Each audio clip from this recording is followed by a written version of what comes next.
We made the decision early on that we needed some senior housing, some mixed income neighborhoods, some market rate units, some businesses in this community, and we needed to figure out a way, how do we cool all of this? Therefore, the chiller came about. Meet ENCORE, Downtown Tampa's Tempo District, developed in collaboration between the Tampa Housing Authority and Bank of America Community Development Corporation. ENCORE's bold 30-acre community plan harmonizes up to 1,500 residential units, businesses, a grocery store, an African American history museum, and more.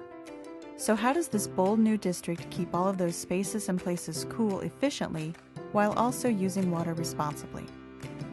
We're standing in front of the master chiller plant, which provides chilled water for the entire community. The 6,000 linear feet of distribution piping that carries the chilled water throughout the entire project. So there's roughly 60,000 gallons of water that was used to fill that system. It's chemically treated water, is chilled down, circulated, it goes to each building. The water doesn't actually go into the building, it just goes to another heat exchanger inside of each building. So it transfers cold water to hot water or to warmer water. All that water comes back to the chiller plant, it gets recycled through, comes back out, goes back out to the buildings again.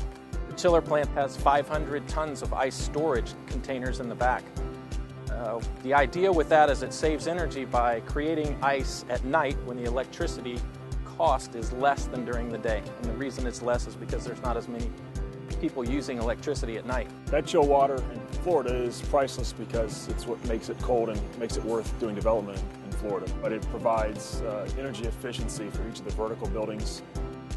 The infamous chiller plant. Now this is the chiller, and what it does, it has a refrigerant in it. The refrigerant is compressed and made super cold. And as that process is going through a cycle, we're also running the water through it. The piping without insulation is the piping of the water that goes to the cooling tower.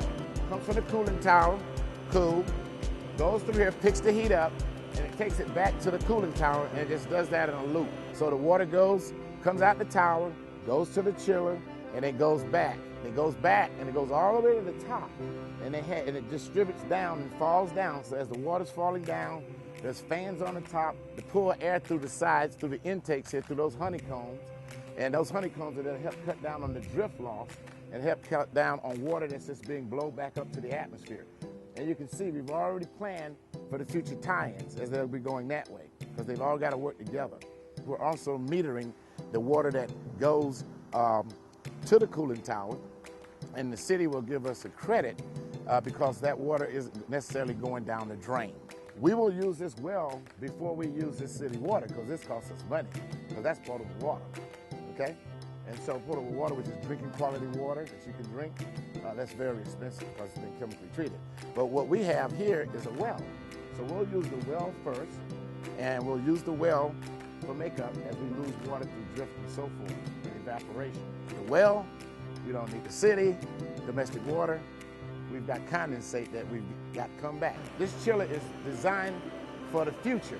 But if you notice, there's no one here right now. The plant's operating itself because it's pretty much automatic.